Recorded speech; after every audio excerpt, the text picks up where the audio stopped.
Aleluia. Seja bem-vindo, pastor.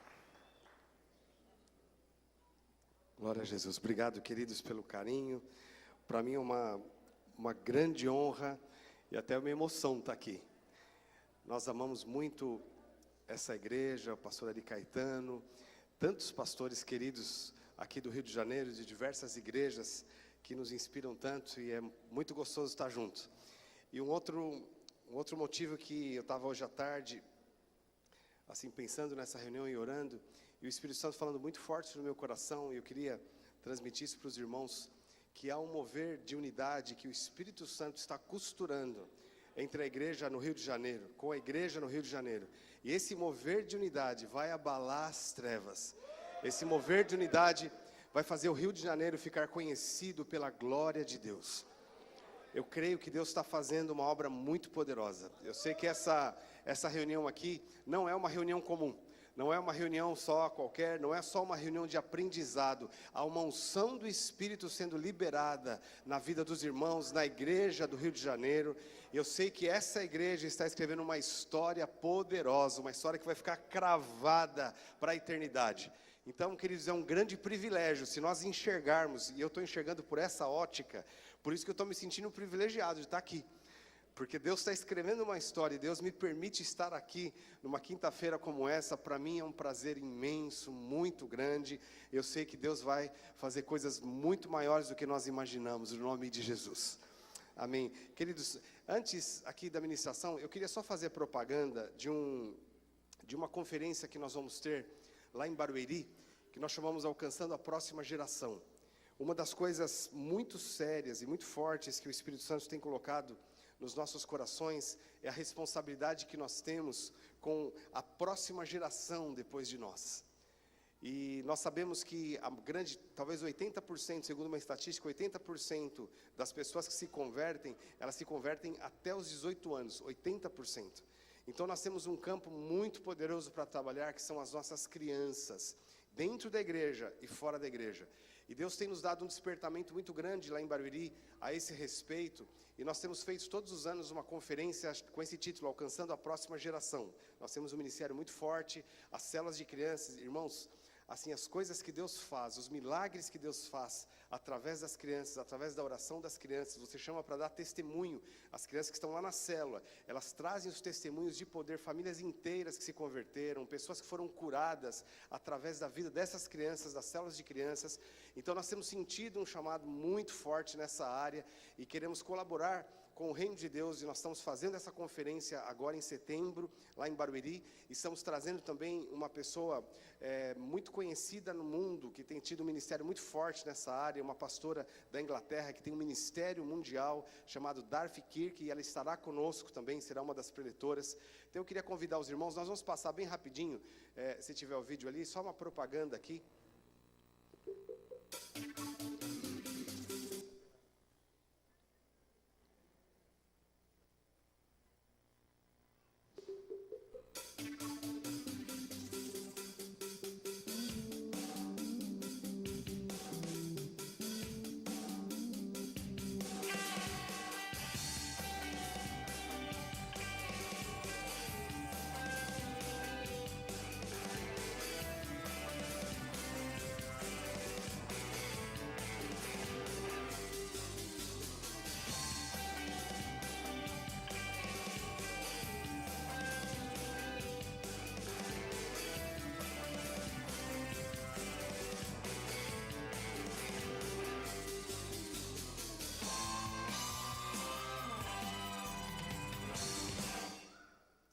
Amém. Então nós estamos lá prontos para receber os irmãos, aqueles que precisarem de hospedagem, né, os primeiros se inscreverem, a igreja está disponibilizando casas de irmãos para receber. Eu sei que vai ser um marco na sua vida e no seu ministério, no nome de Jesus. Amém, queridos. Eu quero aqui rapidamente trazer uma palavra que o Espírito Santo tem colocado no meu coração. Eu já ministrei algumas vezes em alguns lugares, não sei se eu falei sobre esse assunto aqui no Rio, mas eu acho que é algo muito relevante para as igrejas que estão caminhando na visão do MDA, igrejas que estão sonhando em, de fato, ganhar multidões e cuidar muito bem de cada pessoa. Então, o tema da ministração é fermento, o fator determinante. Tem uma parábola lá em Lucas, capítulo 13, versos 20 a 21. Lucas, capítulo 13, versos 20 a 21. Que Jesus diz o seguinte: mais uma vez ele perguntou: com que compararei o reino de Deus? É como um fermento que uma mulher misturou com uma grande quantidade de farinha, e toda a massa ficou levedada. Então, nesse texto, Jesus está trazendo essa parábola comparativa para explicar aqui o potencial que é o reino de Deus, o potencial que o reino de Deus tem. E Jesus usa essa parábola dizendo que é como fermento que uma mulher misturou a uma grande quantidade de farinha e levedou toda a massa. Eu creio, queridos, que a igreja que Jesus está levantando nos nossos dias é o fermento que vai ser misturado com uma grande quantidade de farinha, de povos, de pessoas, e vai levedar toda a massa. Baseado nessa parábola e baseado na visão de Jesus, nós não conseguimos imaginar ou crer uma igreja fraca, uma igreja que não produz influência sobre a sociedade. Nós não conseguimos conceber uma igreja que não cresce. Nós não conseguimos conceber uma igreja que não traz transformação, porque uma das características mais fortes do fermento aqui é exatamente essa, de fazer crescer, e crescer com qualidade. Então eu creio que nessa parábola, Jesus está falando sobre o potencial da igreja, e mais especificamente eu entendo esse fermento sendo cultivado no seio das nossas células, dos grupos pequenos, dos grupos caseiros. Tem diversos nomes, mas o princípio é o mesmo. Então eu queria falar um pouquinho como cultivar esse fermento no seio de uma célula relevante, de uma célula que de fato tem as características da igreja do Senhor Jesus. Lá em Atos capítulo 1, verso 1 e 2, Jesus fala aqui sobre o princípio básico para o cultivo desse fermento. Na verdade, Atos 1, verso 1 e 2, é Lucas dizendo a respeito de Jesus. Então diz assim: em meu livro anterior, Teófilo, escrevi a respeito de tudo o que Jesus começou a fazer e a ensinar, até o dia em que, depois de haver dado mandamento, por intermédio do Espírito Santo, aos apóstolos que escolhera, ele foi levado às alturas.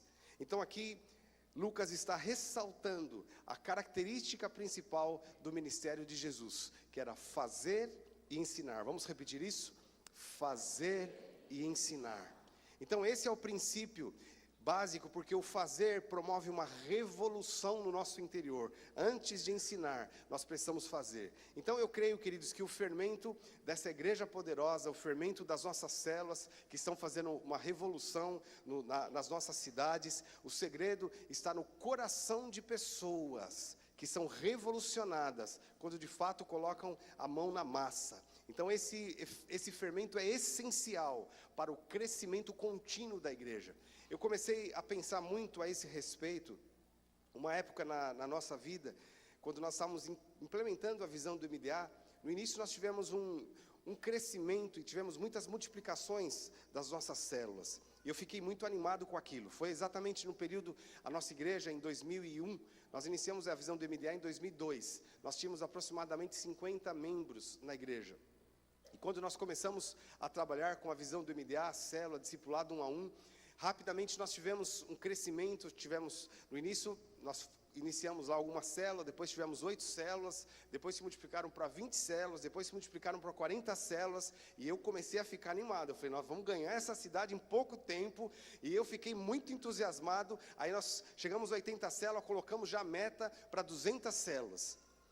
E aí eu tive encarei uma triste realidade, que ao invés de chegar a 200 células, de 80 células, nós caímos para 70 células, e depois nós caímos para 60 células, e eu não tinha nem coragem de ir na frente da igreja para anunciar o número de células, porque os irmãos estavam lá imaginando um crescimento, e na verdade nós tivemos um retrocesso, e eu entrei em crise.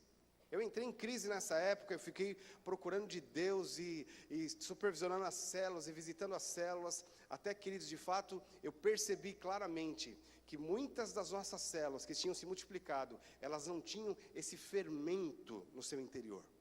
Faltavam essas características que produzem esse crescimento contínuo. Então é mais ou menos como eu quando criança eu morava numa casa, nós tínhamos um quintal bem grande e a minha mãe criava galinha. E vira e mexe as galinhas estavam lá chocando os seus ovos em algum ninho, e eu amava isso, ficava contando os dias para nascer esses pintinhos. Mas uma coisa me intrigava, porque eu tinha muita vontade, eu falava, a galinha colocou lá, sei lá, 10, 11 ovos, 12 ovos, mas a minha mãe tinha alguns ovos dentro de casa, até na geladeira, eu ficava muito tentado a pegar aqueles ovos e colocar lá para a galinha chocar. Eu falei, puxa, porque a gente vai ter muito mais pintinho. Mas acontecia, eu nunca fiz isso, a minha mãe nunca deixou e a galinha também nunca permitiu. Mas eu ficava ainda um pouco frustrado, porque chegava no final do processo, né, onde os pintinhos nasciam, quebrava a casca e nascia aquela ninhada de pintinho, de vez em quando sobrava um ou outro ovo lá no ninho, e eu ficava um pouco chateado, porque a galinha abandonava o ninho com seus pintinhos, e aqueles ovos ficavam lá, e eu ficava indignado. E a minha mãe falava, não, esses ovos não vão vingar, esses ovos não tem jeito. E eu ficava, às vezes eu chegava a pegar um daqueles ovos, e levar para dentro de casa, colocar numa caixa, fazer ali colocar uma lâmpada, para tentar fazer aquele ovo eclodir, mas não tinha jeito. Ele apodrecia, mas não gerava um pintinho. E aí depois, mais tarde, eu descobri um segredo, que o ovo precisa ser fecundado, para ele gerar uma nova vida. Aparentemente, se você pegar 2 ovos, um fecundado e outro que não é fecundado, eles são idênticos. Visualmente, não há diferença nenhuma. E era exatamente o que eu comecei a enxergar dentro das nossas células. Visualmente, tudo certo, a reunião direitinho, tem bastante gente lá na reunião, uma reunião animada, os irmãos oram, os irmãos cantam, compartilham a palavra. Parecia que estava tudo certo. Dentro da mesma estrutura, uma célula crescia e se multiplicava, outra célula minguava. E o que acontecia é que nós tivemos um problema muito sério nessa época, porque alguns líderes, principalmente esses líderes que tinham fermento, eles cresciam e às vezes multiplicavam até acima daquilo que era a meta proposta. Então eles imaginavam, bom, se nós tínhamos 80, só a minha célula, nós já multiplicamos em 6 meses 2 vezes, então nós vamos passar. Só que ao invés de passar, diminuía, porque muitas outras células reagrupavam e engoliam o trabalho e o potencial desse líder. Isso causava uma frustração muito grande no coração do líder. E eu entrei em crise e comecei a trabalhar muito sério junto aos nossos líderes, junto às células, para poder identificar o problema. E aí que eu cheguei a essa conclusão, que faltava exatamente o fermento, que faz aquela massa levedar e crescer com qualidade. Então eu queria falar aqui, queridos, sobre algumas características do fermento, que precisa primeiro ser cultivado no coração dos líderes, para depois nós transmitirmos isso para os nossos discípulos, para as células, para os grupos, e assim haver um crescimento e uma multiplicação, porque é uma promessa de Jesus, e eu creio que não só uma promessa, mas há uma expectativa de Jesus. A Bíblia fala que Jesus está sentado à direita de Deus, esperando que os inimigos sejam postos por escabelo dos seus pés, por estado dos seus pés. E eu creio, queridos, que a igreja que se levanta, a igreja que está emergindo, a igreja que Deus está edificando, que Jesus está edificando, é essa igreja fermento, que vai levedar toda a massa e vai assombrar o mundo. Eu creio nisso.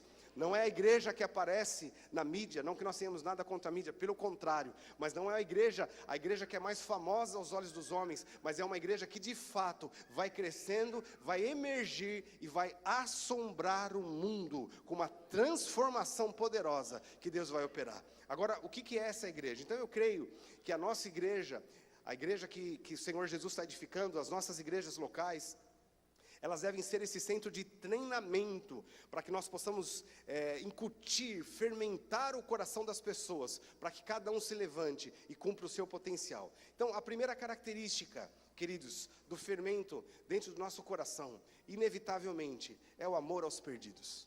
A forma como nós olhamos e enxergamos o mundo, isso faz toda a diferença.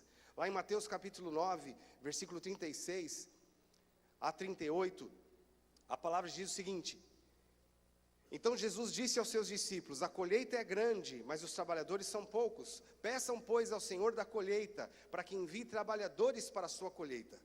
Então aqui nós vemos Jesus claramente falando a respeito dessa expectativa. Ele olhava para a multidão, ele via como uma multidão aflita, desamparada, de ovelhas sem pastor. Então ele disse aos seus discípulos: A colheita é grande, mas os trabalhadores são poucos. Peçam ao Senhor da seara para que mande mais trabalhadores. Então, aqui eu penso que Jesus teve talvez uma pequena crise, ou até uma grande crise no seu coração, quando ele olhou e viu uma multidão de pessoas. E quem eram essas pessoas que Jesus estava vendo e dizendo que eram ovelhas que não têm pastor?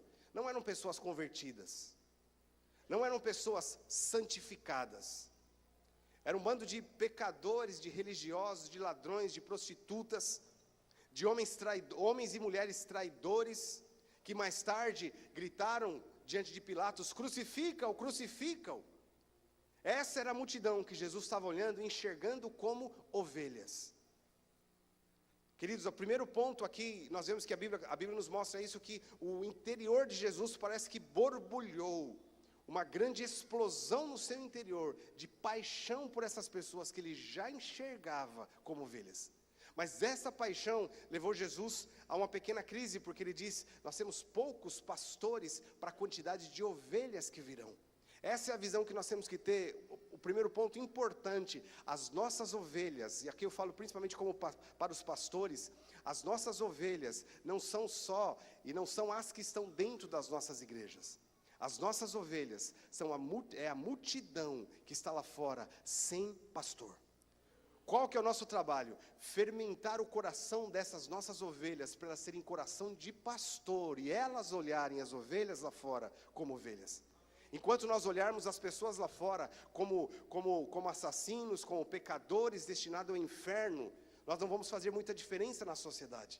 Nós devemos enxergar as pessoas potencialmente como ovelhas, mas o que uma ovelha mais precisa? De pastor. E aí nós vamos transformar a plateia que nos assiste, porque muitas igrejas, às vezes os pastores se acomodam e se orgulham de ter uma grande plateia os assistindo. Nós não podemos nos orgulhar disso, porque não é esse o reino de Deus e não é esse o evangelho. Nós não queremos uma grande plateia nos assistindo. Nós queremos pessoas contagiadas com esta unção, com este coração de bom pastor. E aí nós vamos atrair multidões de ovelhas que estão lá fora. Então, queridos, o nosso interior precisa se mexer. Algo deve acontecer no nosso interior. E uma das coisas que eu percebi na minha vida, no início, quando nós estávamos implantando a igreja em células, é que eu tinha perdido essa paixão e essa compaixão no meu coração com relação às pessoas. No início da igreja, eu creio que todo pastor talvez passe por isso. No início da igreja, nós vamos lá, evangelizamos as pessoas, a gente vai para a rua. Lá em Barueri nós íamos muito, nós éramos em 7 jovens quando nós começamos a igreja, nós íamos para o centro de Barueri para nos envolvermos com as pessoas, evangelizar, e Deus colocava uma paixão incrível no nosso coração por eles. Mas depois que nós nos convertemos, nós começamos a lidar com os crentes e com os problemas dos crentes, e nós nos esquecemos da multidão de ovelhas que está lá fora, e perdemos a sensibilidade com relação a essas pessoas. E eu me lembro que eu queria contagiar as células com essa paixão, mas eu falei: Deus, primeiro eu preciso ser contagiado, essa paixão precisa ser acendida no meu coração. Eu preciso me colocar em chamas para poder contagiar e queimar o coração das pessoas. Porque não adianta nós termos reuniões nas casas, mas se as pessoas não tiverem o coração apaixonado, Deus não vai mandar as ovelhas. E aí eu comecei a entrar em crise nesse sentido, e Deus começou a me dar experiências incríveis e maravilhosas durante esse processo. E até hoje, irmãos, eu percebo isso na minha vida. Eu não posso perder essa sensibilidade e essa paixão. Onde nós vamos, nós temos que começar a enxergar o coração das pessoas, clamando por Jesus como ovelhas sem pastor. Eu me lembro que uma das primeiras experiências que eu tive, nessa época de reavivamento dessa paixão, eu me lembro que eu estava indo para São Paulo, eu moro em Barueri, na Grande São Paulo, estava indo para São Paulo, capital, meu carro deu problema, e eu falei: preciso passar no mecânico. Cheguei lá, o mecânico falou: é bem rápido para consertar, se você esperar um pouquinho. Fiquei esperando na oficina, mas o meu coração já estava borbulhando, de fato, enxergando a alma das pessoas, clamando por Jesus. E eu vi um rapaz na porta da oficina, era mecânico auxiliar, que estava no horário de intervalo dele, com uma latinha de cerveja, e mexendo com as meninas na rua. Então, uma cena típica de um rapaz do mundo. Mas quando eu olhei para ele, não foi isso que eu vi.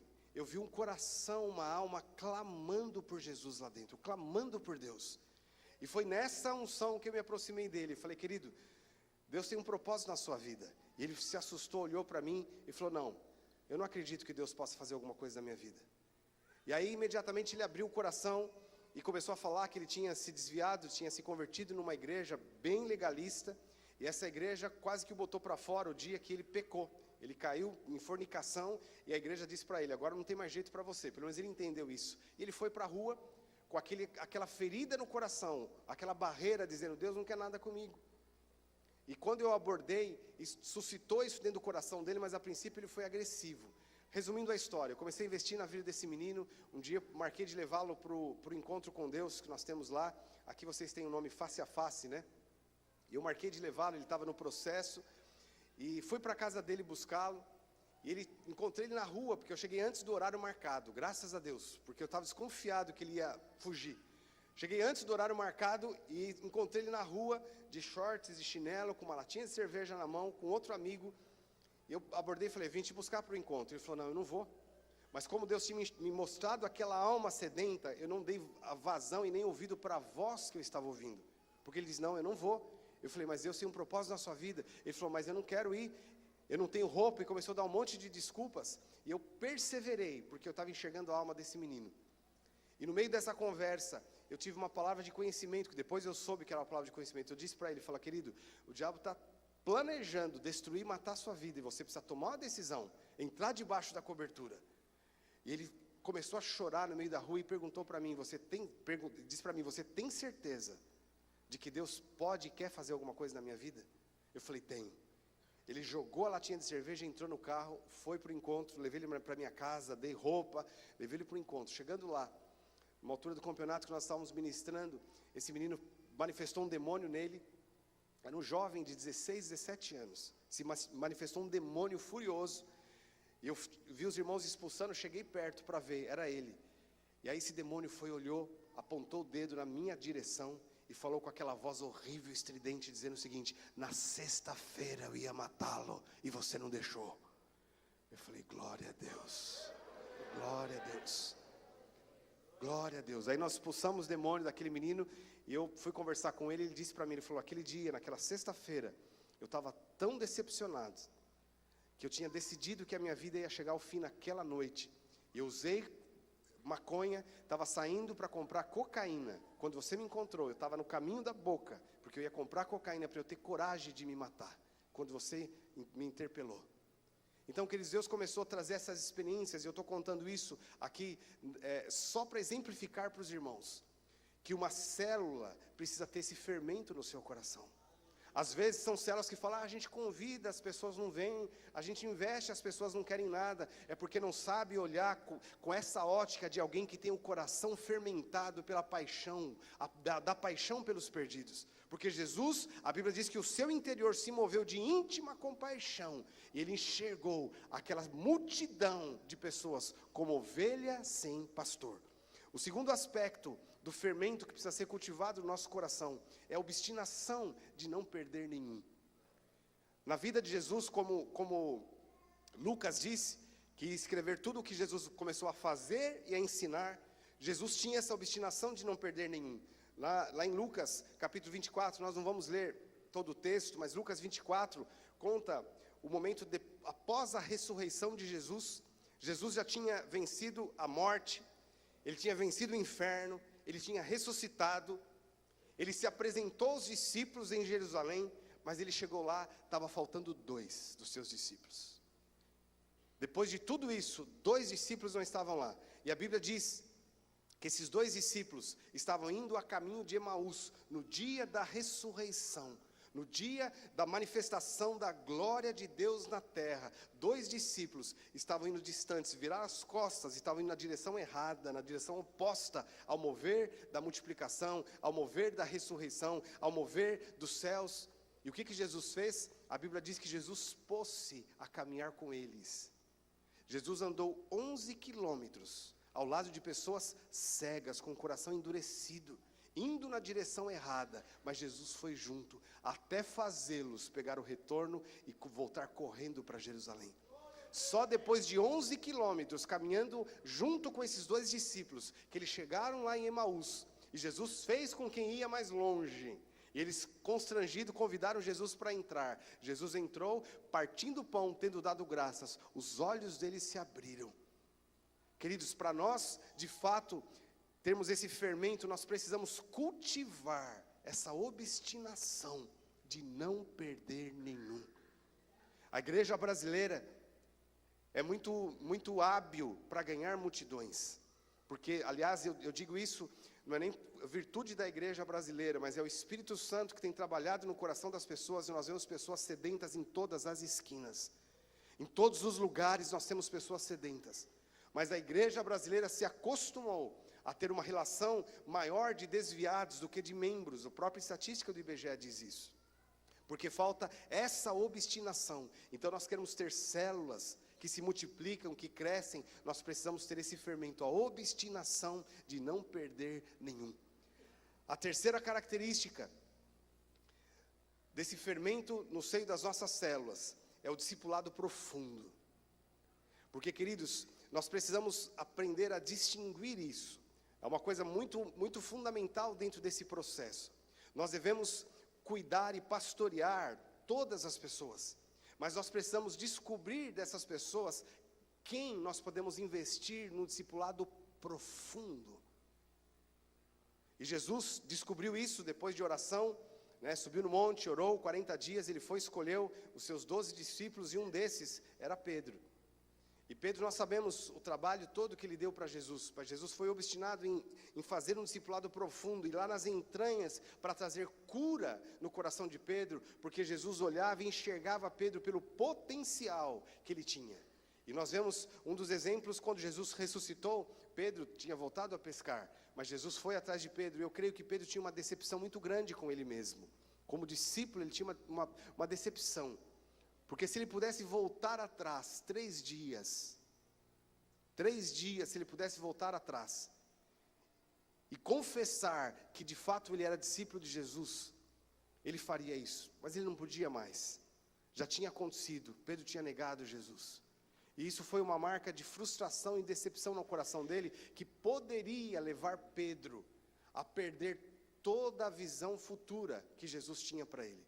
Porém, Pedro foi abordado pelo discipulado profundo.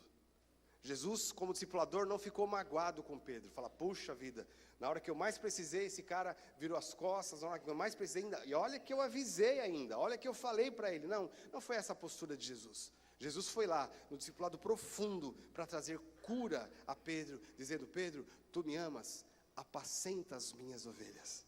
E nós sabemos o resultado disso. Pedro se levantou e de fato apacentou as ovelhas. Eu amo demais, amo de paixão Atos 4, onde Pedro foi abordado pela nata religiosa, política, acadêmica da época, que era o Sinédrio, e que interpelou Pedro, dizendo, que autoridade você tem para entrar aqui e fazer isso que você faz? Ele fala, eu faço isso no nome de Jesus.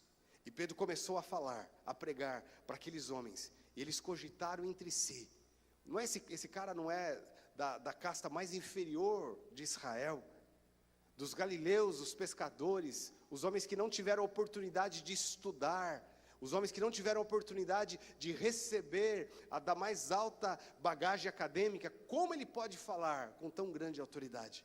Pedro passou pelo discipulado profundo, e eles mesmos souberam disso e disseram, ele andou com Jesus.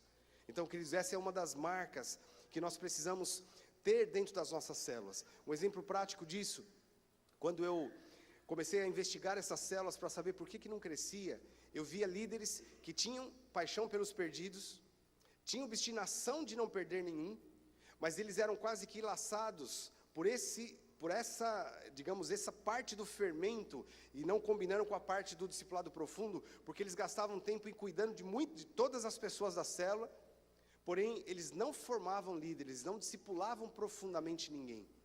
Então a célula inchava, mas não se multiplica, porque a tarefa principal de um líder de célula é formar os próximos líderes, a tarefa principal. Então eu vejo até uma figura, para nós entendermos isso, foi algo que para mim ficou muito claro na época. O coração humano, ele tem o potencial e a função, de bombear o sangue para todo o organismo. E para isso existem os vasos e as veias, por onde vão circular o sangue, né, levando os nutrientes e também trazendo as toxinas. E o coração tem essa função, só que se nós fôssemos pegar as veias que nós temos no organismo, segundo especialistas, se nós esticássemos, emendássemos uma veia na outra, daria para dar 4 voltas ao mundo, a quantidade de veias que nós temos no organismo. Só que, quantas veias é que de fato estão ligadas diretamente ao coração? São poucas, são poucas. O coração precisa ter veias com calibre, com potencial, para receber esse DNA e depois para multiplicar isso através de outras veias menores, até chegar lá na ponta do dedão, que precisa da irrigação do sangue que sai do coração. Eu percebi que alguns líderes tinham o DNA de ganhar, tinham o DNA de não perder nenhum, mas eles eram lá os super líderes, que cuidavam de todo mundo, investiam na vida de todo mundo, mas não formavam líderes, não pegava dessa massa a quantidade de pessoas suficientes para que eles pudessem cuidar profundamente, discipular profundamente e levantá-los como líderes.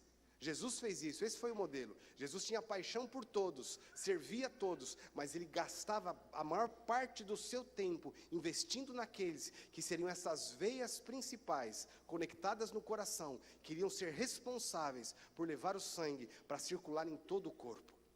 Isso é uma tarefa muito importante que nós não podemos falhar, como pastores e também os nossos líderes de célula não podem falhar nessa tarefa de escolher. E uma pergunta que eu comecei a fazer nessa época, para os líderes pararem e pensar: quem e quantos? Ou seja, quem você deve discipular profundamente e quantos discípulos você deve ter? Porque alguns erravam na medida, eles pegavam muitos discípulos e diluíam esse potencial e não chegavam onde tinha que chegar. Então nós temos que definir quem e quantos. Na minha conclusão, na época, quando eu passei por essa crise, eu chamei os líderes de célula e falei: eu quero que vocês tenham 3 discípulos. Alguns podiam ter um pouco menos, outros talvez um pouco mais, mas a média 3 discípulos, onde vocês vão investir na vida dessas pessoas.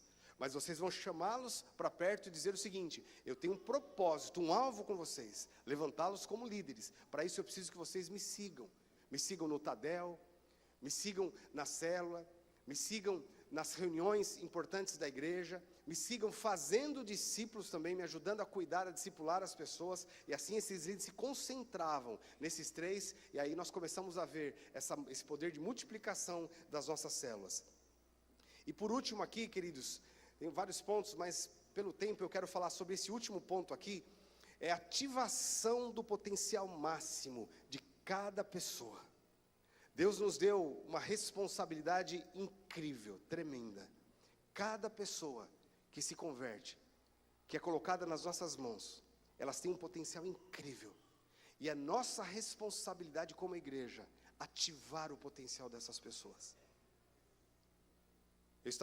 Ontem eu recebi um pastor americano que tem um ministério muito poderoso, mundialmente. Ele trabalha muito com empresários, ele é um homem, filho de senador, então ele sempre teve envolvimento com muitas pessoas da alta sociedade, com empresários, e Deus o levantou para falar muito a empresários. Então ele faz conferências mundiais a esse respeito, e nós estávamos ontem conversando muito a esse respeito, e ressurgindo no nosso coração. Na verdade, eu até me perguntava sobre isso: por que nós temos no mundo aí, por exemplo, Bill Gates, um cara que quando jovem teve ideias maravilhosas, investiu e cresceu profissionalmente, financeiramente. Nós temos o Steve Jobs, que já é morto, mas um homem também com potencial incrível. Agora eu fiquei pensando, e se essas pessoas, se um Bill Gates ou se um Steve Jobs tivesse se convertido na sua adolescência dentro de uma igreja local? A minha pergunta é, eu não tenho resposta para essa pergunta, mas é só para nós fazermos uma análise. Será que a igreja saberia despertar o potencial desses jovens, para que eles pudessem ser tudo o que eles são lá fora, nas mãos do Senhor Jesus, dentro de uma igreja local?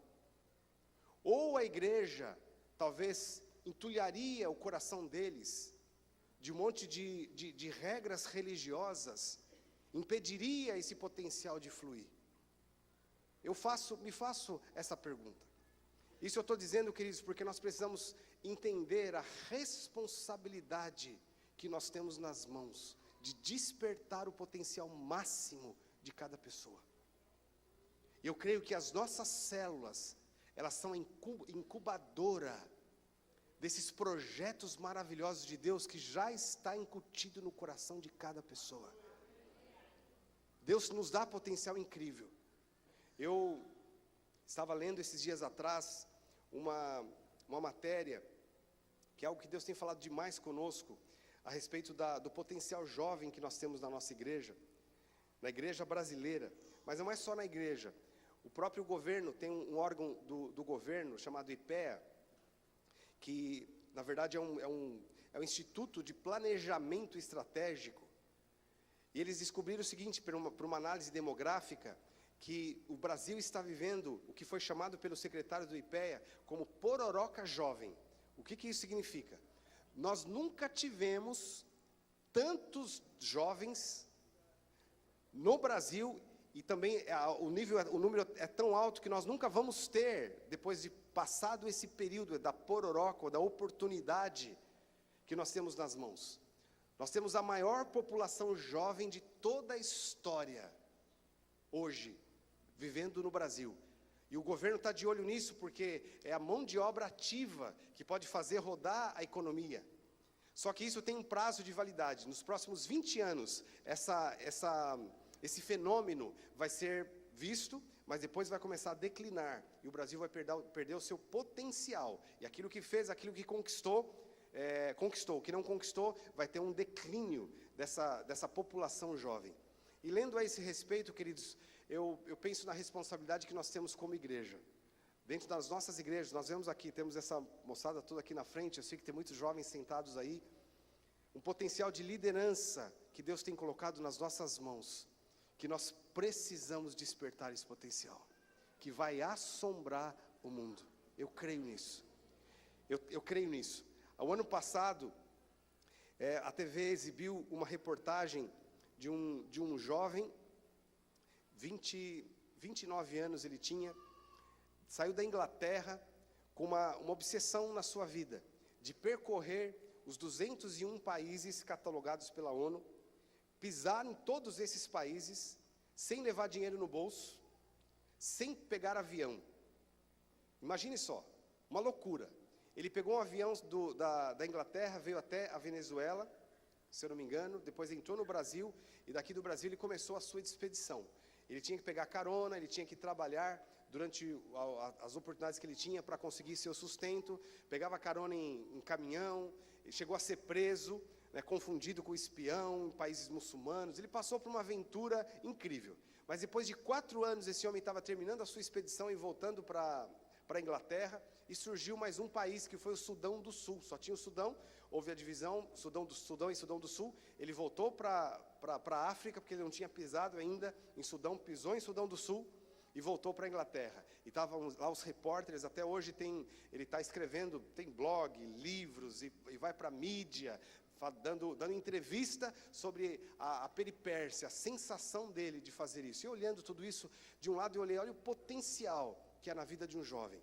Mas um potencial que serviu para quê? Para ele contar algumas historinhas interessantes. Não quero desprezar a experiência dele, mas com uma visão de reino que nós temos, ele passou em 201 países e não mudou nada na vida de ninguém dos países pelos quais ele passou. Irmãos, mas nós como igreja, nós temos uma incumbência, nós temos uma promessa. A Bíblia diz que o reino de Deus é semelhante ao fermento que, colocado sobre uma quantidade de farinha, vai levedar toda a massa. Eu fiquei pensando, queridos, é interessante isso, porque os jovens que Deus nos dá, que se convertem na nossa igreja, não só os jovens, mas toda pessoa, ela tem um sonho lá no seu interior. Toda criança nasce, começa a falar, já começa a pensar em ser grande. Se você vai perguntar para uma criança, por exemplo, o que você quer ser quando crescer? Normalmente eu quero ser piloto de avião, eu quero ser médico, eu quero ser engenheiro, porque são coisas para eles fascinantes. Só que muitas vezes, queridos, chega dentro da igreja e esse potencial todo não é desenvolvido, nós não ativamos esse potencial. E eu tenho visto lá, nós temos uma história em Barueri. Eu sempre conto essa história, mas para mim foi muito importante isso. Alguns anos atrás, uma família que a gente conhece, não era da nossa igreja, mas passaram por uma crise e se divorciaram. O marido e a mulher se divorciou, 3 filhos eles tinham, e nós tínhamos muito contato com eles. Eu me aproximei dessa família, e o menino mais velho tinha 12 anos na época. Eu comecei a investir na vida dele. Ele estava cheio de crises existenciais, porque o pai era líder, pastor, trouxe uma marca muito negativa no coração dele. A mãe ficou assim desesperada, sem rumo na vida. E eu comecei a investir na vida desse menino com 12 anos de idade. Ele, inserido depois dentro do contexto da igreja, participou de uma célula, foi liderado nessa célula, depois ele começou a liderar a célula. Quando ele tinha 17 anos de idade, ele liderava uma célula e ele passou no vestibular, que talvez seja o mais difícil do Brasil, na USP, para fazer medicina. Ele foi aprovado nesse vestibular. Ele já estava liderando célula nessa época, com 16, 17 anos. E aí as pessoas disseram para ele: puxa, Gabriel, agora você não vai conseguir mais liderar a célula e se dedicar à faculdade, porque é período integral, é muito puxado, são muitos livros. E ele não falou nada, mas um sonho no coração dele, o potencial de crescer. Ele continuou liderando célula, estudando a faculdade de medicina. Dentro da faculdade de medicina, ele passou a fazer parte, na classe dele, do grupo dos tops, os camaradas mais crânios, mais cabeça. Ele foi convidado para participar desse grupo e continuou liderando célula. 5 anos se passaram. Hoje ele tem mais de 20 células debaixo dele. Ele está se formando em medicina. Deus está usando a vida dele dentro da universidade de uma forma incrível. Esses dias atrás tem até um vídeo que o Randy Clark quer colocar essa matéria dentro de um site que eles têm de casos de milagres comprovados, porque o Gabriel, dentro da faculdade, dentro do hospital das clínicas, tinha uma senhora, ele estava passando pela área de oncologia, uma senhora que estava para operar porque tinha câncer no seio, já tinha sido diagnosticado, feito biópsia, e ela estava lá esperando para entrar na sala de cirurgia. O Gabriel passou, conversou com essa mulher e orou por ela. Acabou de orar, a mulher entrou para a sala de cirurgia. Chegando na sala de cirurgia, os médicos foram lá fazer de novo o ultrassom para identificar exatamente onde estava o tumor para extrair, só que eles faziam os exames e não identificaram nada. Entraram em crise na sala de cirurgia lá, aquela encrenca toda, cadê o tumor? Mas estava aqui, o exame está mostrando, mas agora não está mais aqui. E eles ficaram bravos, os médicos, e a mulher saiu e voltou para a sala, acordou achando que tinha sido operada, e nada aconteceu com ela. Aí deram a notícia: a senhora não tem mais câncer. A senhora não tem mais câncer. Só que pouco antes, o Gabriel tinha orado, profetizado na vida dessa mulher. Deus tem usado ele de uma forma assim incrível.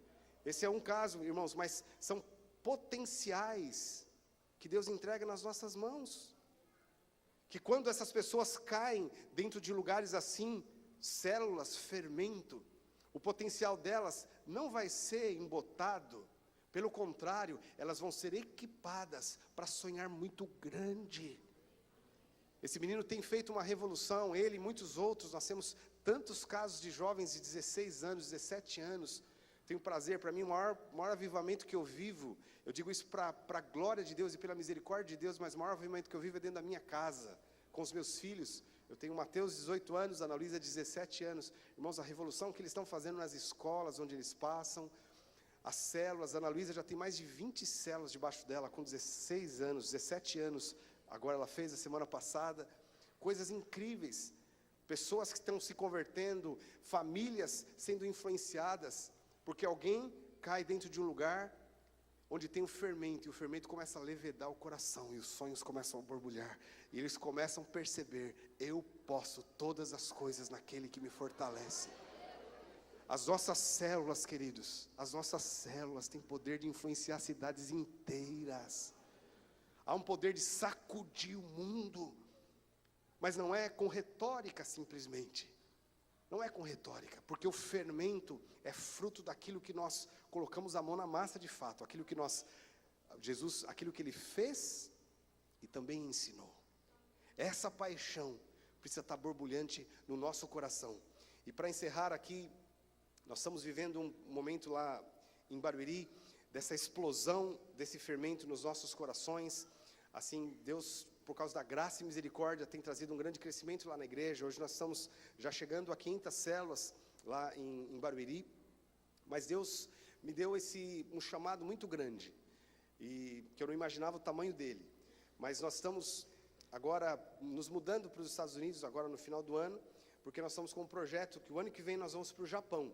Já enviamos 2 jovens para lá, para trabalhar junto com uma igreja da paz que já tinha no Japão, mas esses jovens com esse fermento, estão fazendo uma revolução. Muitas células de jovens estão crescendo, estão surgindo lá no Japão com os japoneses.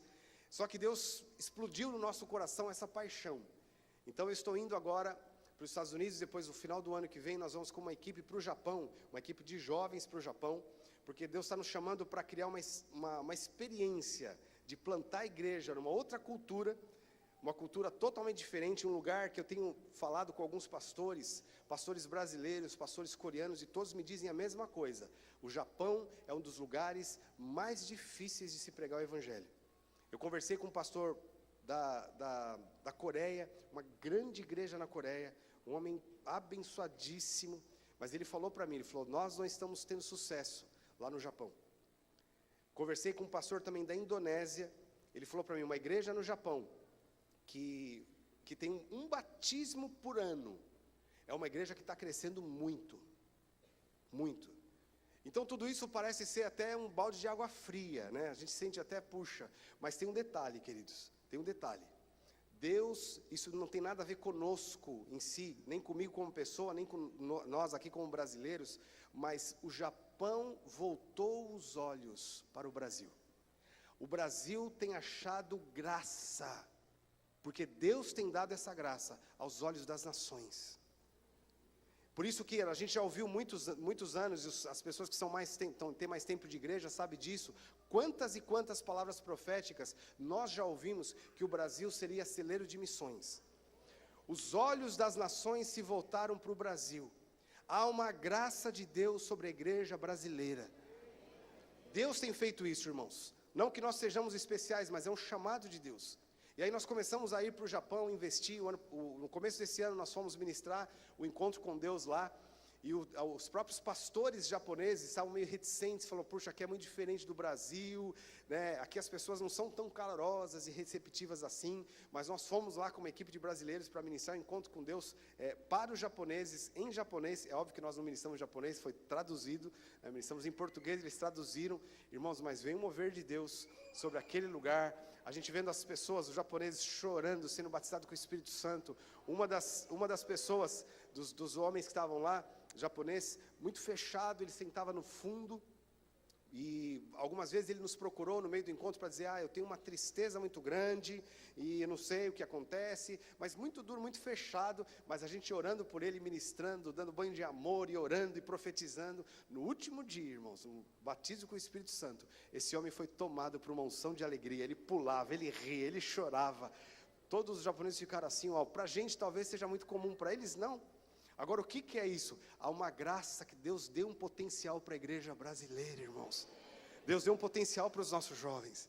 Então nós estamos indo para o Japão, vamos passar um tempo lá, ajudando no crescimento, e eu sei que nós vamos ver um crescimento extraordinário naquela nação. Eu sei, porque sei, Deus tem falado, nós temos visto. Eu tive a oportunidade, eu contei talvez na igreja do pastor Anderson, eu tive a oportunidade de ministrar com um sacerdote budista, de 83 anos, 14ª geração de sacerdotes budistas na família. Significa que há 14 gerações atrás, depois dele, o tataravô dele já era sacerdote budista e foi transmitindo esse bastão até chegar nele. Ele tem 83 anos. Nós tivemos a oportunidade de fazer uma visita na casa da filha dele, também budista, que nos recebeu. E nós fomos lá, ouvimos esse homem falar sobre as teorias religiosas, falar sobre a cultura japonesa. Ele falou por 1h30, até que no meio dessa conversa, nós tivemos a oportunidade de começar a falar com ele. E foi meio no susto, eu confesso, porque eu não fui preparado para isso, que eu estava junto, o pastor Timóteo, que fala japonês, a pastora Rebeca estava junto, a pastora Cristina, e nós estávamos lá nessa visita, e eu estava lá como coadjuvante ali, acho que o único brasileiro, estava lá como coadjuvante, e ouvindo tudo, as conversas, e querendo ir embora, porque é muito opressivo, e eu queria ir embora logo. E aí de repente a pastora Cristina olhou para esse homem e falou para ele o seguinte: seu Minakawa-san, este homem aqui apontou para mim, veio lá do Brasil para trazer uma palavra de Deus para você. Aí eu olhei para a pastora Cristina e falou: eu? Ela disse sim. E eu falei: Deus, tem misericórdia, o que eu vou falar para esse homem? Aí esse homem me surpreendeu, porque ele olhou para mim e disse: olha, eu preciso de fato de uma palavra de Deus para o meu coração. Eu estou buscando isso. E ele me contou a história. Ele fala, eu tenho o meu templo budista e a minha casa fica na cidade, no estado de Fukushima, o lugar onde foi atingido pela radiação nuclear. E ele falou para mim, eu estou numa aflição muito grande, porque eu tenho 83 anos, e por 30 anos, pelos próximos 30 anos, eu não posso entrar na minha casa, nem no meu templo, para tirar uma peça de roupa, porque foi tudo contaminado pela radiação nuclear. E o que eu faço da minha vida? O que Deus tem para mim? Ele falou. Eu comecei a falar, a ministrar a palavra de Deus para aquele homem. Não conhecendo, que eu não conheço muito as regras do Japão, tem um monte de regras culturais e tudo mais, eu não conheço nenhuma dessas regras, eu aproveitei, quebrei todas, com certeza. Mas ministrei a palavra, enquanto nós estávamos ministrando, algumas vezes esse homem interrompia, para falar o seguinte, a primeira vez ele interrompeu, ele falou, puxa, tudo isso que você está falando a respeito de Jesus, eu estou sentindo, é como se eu estivesse vendo tudo isso acontecendo. Eu sei que isso é verdade, em outras palavras ele estava dizendo. No final, ele falou, isso tocou demais o meu coração. E ele falou, eu estava para transmitir o sacerdócio budista para o meu neto. Meu neto terminou a faculdade, ele assumiu o sacerdócio budista que eu recebi desde a 14ª geração até hoje. Só que agora, eu vou repensar do que eu vou fazer, porque eu não quero transmitir uma mentira, eu quero transmitir a verdade para o meu filho. Irmãos, vocês não têm ideia do que isso significa, o que significou para mim, porque dentro da cultura japonesa, esse camarada muito influente, um homem assim, conhecido e muito respeitado, o que ele fala lá na região dele é lei por causa da idade, eles respeitam demais os anciãos, por causa da religião, eles respeitam demais o budismo, porque o budismo para eles cuidam dos ancestrais, cuidam dos mortos, eles têm uma honra muito grande pelos mortos, então esse homem declarar isso foi demais, e no final da conversa ainda, quando nós fomos orar, ele falou, olha, ele disse isso, eu só não vou confessar Jesus hoje como Senhor da minha vida, porque eu sei que isso implica em batismo, eu quero pensar um pouquinho a esse respeito. Eu falei, uau, esse é o poder da palavra. Irmãos, então eu estou muito animado com o que Deus está fazendo no Brasil, mas aquilo que Deus está fazendo aqui, esse fermento, não cabe só na nossa nação. Então eu estou indo para o Japão, já transicionamos a igreja para um discípulo meu, que se converteu com a gente, mas está crescendo, a igreja está indo muito bem, eu vou para lá, vou ficar um tempo para ter essa experiência internacional, depois nós vamos montar uma base. Eu estou falando isso aqui já, fazendo propaganda mesmo, porque não tem nada a ver conosco, mas é algo que Deus está fazendo. Nós queremos montar uma base internacional, de os jovens, os nossos jovens, terem uma perspectiva, eles crescerem dentro da visão nas suas igrejas locais, trabalharem, ganharem pessoas, sonharem, estudarem, fazerem uma faculdade, estudar inglês. E aqueles que têm um chamado para missões, ir para essa base, ser treinado, depois a sua própria igreja local, formar uma equipe, e nós vamos povoar. Se o inglês, irmão, conseguiu passar em 201 nação, sem ter a unção do Espírito, sem ter recurso financeiro, sem ter mantenedor, sem ter um chamado, só para uma ambição pessoal, irmão, você acha que não dá para a gente levantar 201 equipes de jovens poderosos e plantar igrejas em 201 nações? Irmãos, esse é o fermento que está borbulhando no nosso coração. Não há limites para o potencial desse fermento. Agora, pensar que tudo isso, irmãos, isso é maravilhoso. Tudo isso é cultivado no seio de uma célula, de um grupo pequeno, que algumas pessoas acham que é algo só chato no meio da semana, um grupinho fraquinho, onde não tem muita profundidade na palavra. Irmãos, engano, está enganado redondamente, tem um poder de fermento lá dentro, de suscitar os sonhos, de treinar, de colocar essa paixão pelos perdidos, de não perder nenhum, de discipular profundamente as pessoas e de ganhar nações inteiras para Jesus. Eu creio que esse fermento vai fermentar esse estado do Rio de Janeiro inteiro, no nome de Jesus. Eu creio nisso, no nome de Jesus. Pode aplaudir ao Senhor.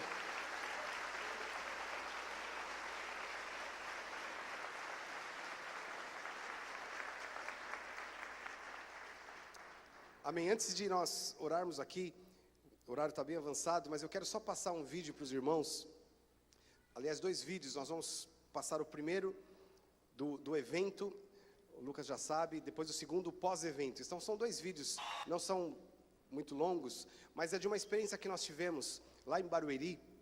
em São Paulo, melhor dizendo, não a cidade de Barueri, o estado de São Paulo, que envolveram 16 municípios de São Paulo, municípios onde nós temos células, e não só a Igreja da Paz, mas diversas igrejas. Inclusive eu vi o pessoal da Metodista Renovada aqui, eles estavam nesse mover lá em São Paulo também. Então, diversas igrejas de São Paulo, igrejas em célula. Nós fizemos uma conferência do MDA, e no início da conferência do MDA, foi a queima de fogos em São Paulo. Então, vocês vão ver o resultado disso aqui, esse fermento dentro de uma cidade. Eu quero incentivar o coração dos irmãos para esse mover de unidade. Então, vamos lá, pode soltar, por favor.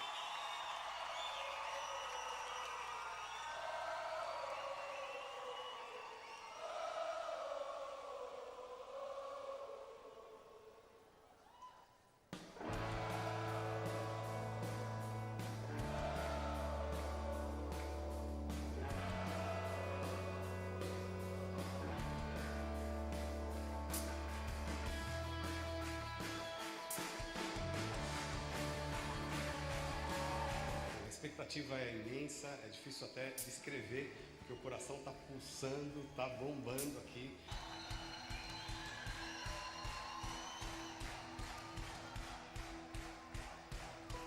Nós estamos aqui no Campo de Marte e nesse momento nós estamos aguardando os helicópteros saírem. Nós vamos entrar, eles vão sair aqui de helicóptero.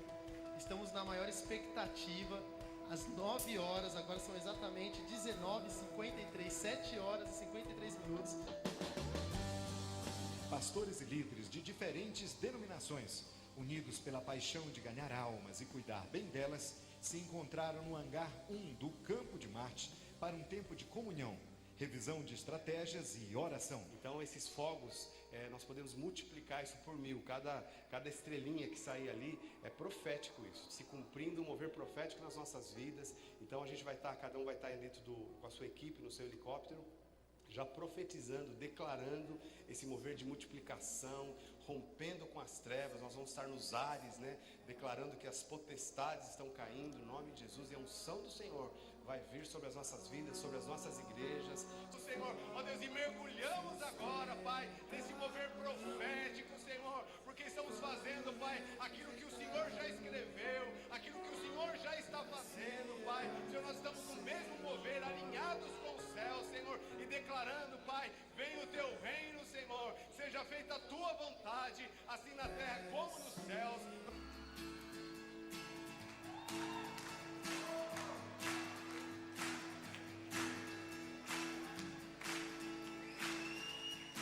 Dizendo que nessa noite nós vamos estar voando por Barueri, voando por Santana do Parnaíba, voando por Carapicuíba, por Jandira, por Itapevi e por muitos outros lugares. Você faz parte dessa história, você faz parte desse momento profético.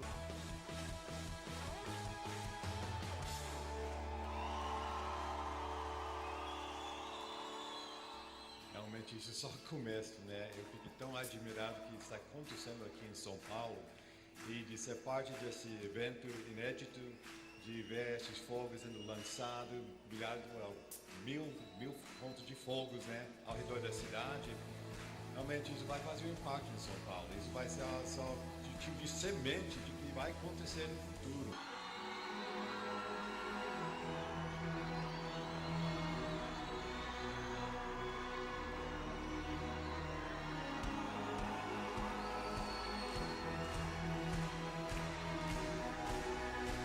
Chegou um momento tão esperado, um clima de expectativa toma conta do coração de todos. Chegou a hora de entrar no helicóptero. E agora, helicóptero decolando nesse exato momento. E aí, pastor Cleiton? É muito emocionante, é algo profético, é um tempo novo para São Paulo. São Paulo não vai ser mais a mesma a partir de hoje, em nome de Jesus.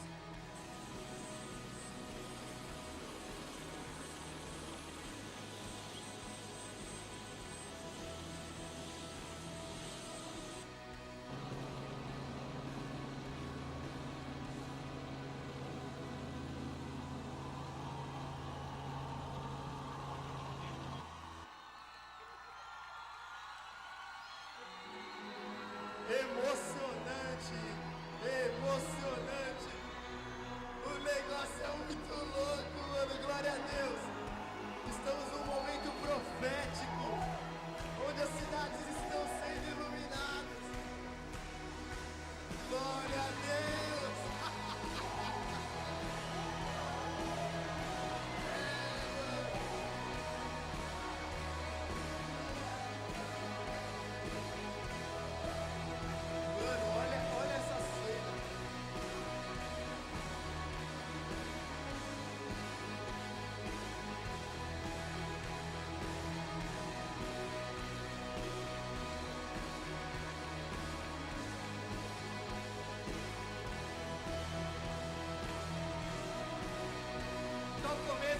Carapicuíba, igreja em julho, estamos chegando em nome de Jesus. Isso aí.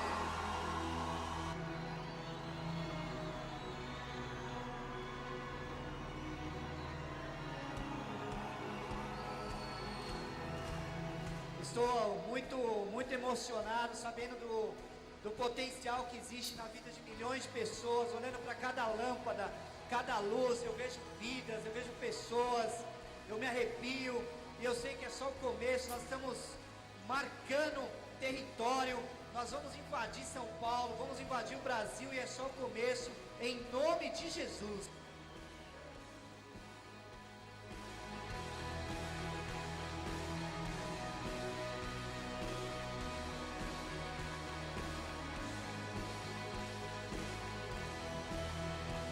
Descendo agora, momento talvez dos mais emocionantes da nossa vida.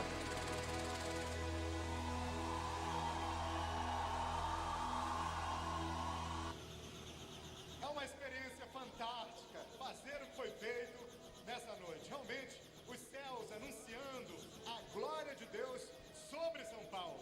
Mais de 1000 células celebrando uma grande multiplicação. E você pode ter certeza que isso é só o começo.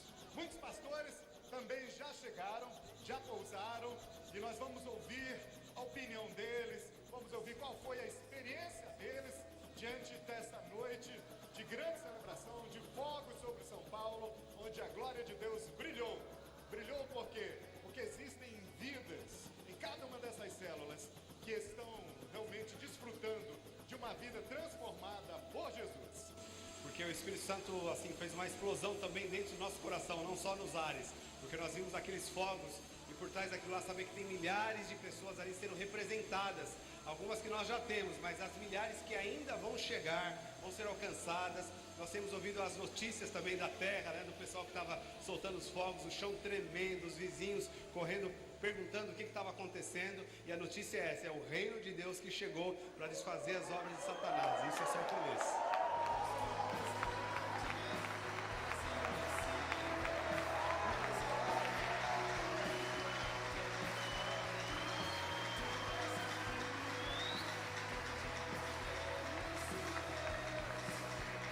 Glória a Jesus. Aleluia. Pode parar esse. Eu vou passar um outro vídeo só de 1 minuto agora, acho que 1 minuto e meio. Mas que eu quero que você veja agora. Esse foi que nós que gravamos. Agora você veja como a mídia, a sociedade viu o que estava acontecendo. Nós não programamos isso. Não fomos nós que programamos ou pagamos para sair essa reportagem. Mas vocês vão ver 2 reportagens, uma da Rede Globo e outra da Rede Record. A Rede Globo em todo o estado de São Paulo, e a Record foi a nível nacional. Eles falando a esse respeito. Eu queria que você visse agora, bem rapidinho.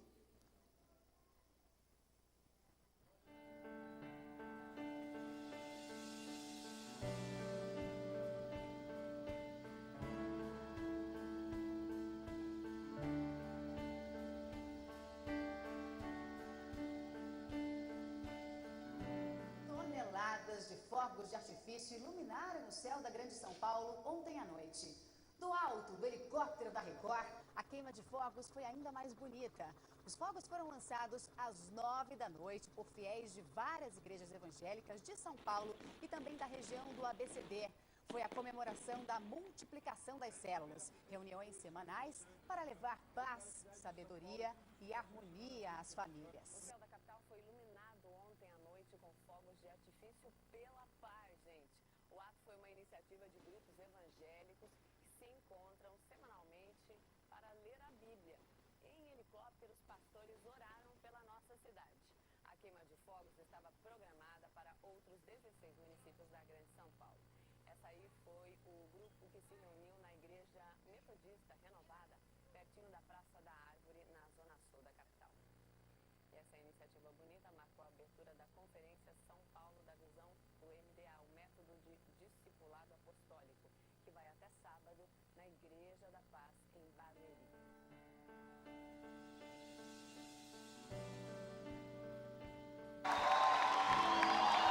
Aleluia. Aleluia. Fique em pé, queridos. Glorifique a Deus. Glorifique a Deus. Pode aplaudir a Jesus. Glorifique o Senhor.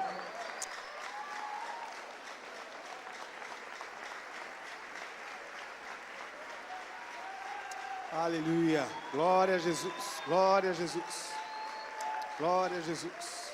Glória a Jesus. Aleluia. Queridos, isso não é marketing, mas esse é o poder do fermento. Esse é o poder do fermento. Isso não é o nome de uma denominação ou de um líder, mas esse é o corpo de Cristo se levantando sobre a terra, escrevendo uma história. E eu creio, sabe, queridos, que em cada estado da nossa nação, nós vamos ver um mover muito maior do que esse, porque São Paulo, nós estamos só no começo do ano passado para esse, já dobrou o número de células, e assim, coisas incríveis Deus está fazendo, mas o poder desse fermento ninguém pode parar, e nós temos essa unção, e eu creio que cada estado da nossa nação, mas cada nação do planeta vai ser tocado por esse mover. Eu creio no poder do fermento, que Jesus disse, que é uma pequena quantidade de fermento colocado sobre uma grande quantidade de farinha, vai levedar toda a massa. Então eu queria te convidar agora a levantar suas mãos e começar a orar agora. Fala para o Senhor fazer esse fermento borbulhar no nosso coração, nas nossas igrejas, nas nossas células, em nome de Jesus, na vida de cada membro, de cada pessoa que o Senhor nos deu. Oh Pai, nós oramos aqui, Senhor, no nome de Jesus, Pai, invocamos o Teu nome, Senhor, te agradecemos, ó Deus, por essa unção, por este mover, ó Deus, que o Senhor tem plantado no nosso coração, Senhor. Ó Deus, nós podemos olhar, Senhor, e enxergar, Senhor, da mesma forma como o Senhor enxergou, uma multidão, Senhor, uma multidão, Pai, de pessoas sofridas, Pai, de pessoas, ó Deus, Senhor, sendo judiadas pelo diabo, mas nós já os vemos, Senhor, como ovelhas, Pai, e nós levantamos, ó Deus, a igreja se levanta, Senhor, não uma igreja só de ovelhas, mas uma igreja de pastores, Pai, de pastores que tem esse fermento, Senhor, queimando no seu interior, ó Deus, de homens e mulheres, Pai, que se levantam, Senhor, para levedar toda essa massa. Nós declaramos o Rio de Janeiro vai conhecer a glória de Deus, ó Senhor, cada família, Pai, ó Deus, cada casa, Senhor, cada prédio, cada indústria, cada comércio, Senhor, cada favela, cada morro, Senhor, cada vale, todos os lugares, Pai, serão tocados, ó Deus, pelo poder desse fermento. A Tua glória se manifesta, ó Pai, por isso queima o nosso coração, incendeia, Senhor, o nosso coração, Senhor, ó Senhor, incendeia, Pai. No nome de Jesus nós oramos, incendeia, Senhor. Oh, Espírito Santo, vem. Eu oro, Senhor, pelos líderes, pelos pastores, Pai. Senhor, que esse fogo, Senhor, possa, Senhor, ó Deus, ser aceso e arder, Deus, no coração de cada um, Senhor. Vem, Espírito Santo, vem o Teu mover. Vem, Senhor, sobre as nossas vidas. Vem, Senhor. Oh, Pai, nós te pedimos o nome de Jesus, Senhor. Nome de Jesus, Senhor.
Sobre o Brasil, sobre esse lugar, vem Jesus.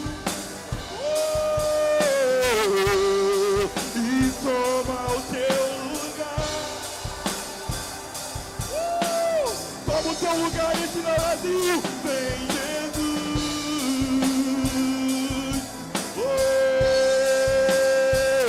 Vem dançar, Jesus. Corações apaixonados, Corações apaixonados, apaixonados por almas, Senhor. Corações entrelaçados, o meu e o teu. O meu amado e eu. O meu amado e eu.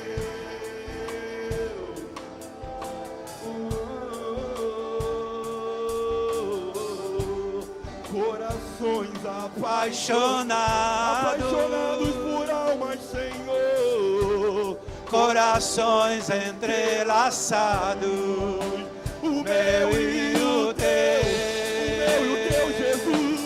O meu amado e eu. Por isso vem. Aleluia! Vem Jesus e toma o teu lugar.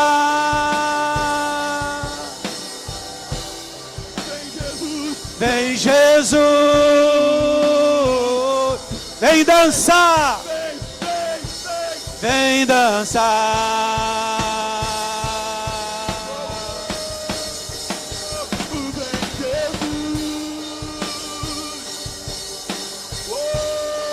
E toma o teu lugar.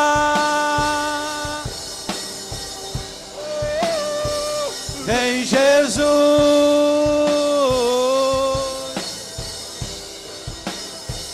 vem dançar.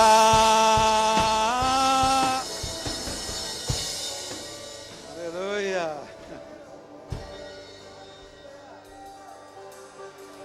Você pode dar um glória a Deus? Amém. Que bênção. Quantos foram abençoados por essa tremenda ministração? Irmãos, o nosso sonho é fazer a mesma coisa no Rio de Janeiro. E eu creio que esse dia está bem próximo. Só que além dos fogos, nós vamos ungir o Rio de Janeiro. Vamos levar umas bombonas de óleo consagrado, porque o Rio de Janeiro já é do Senhor Jesus. Amém?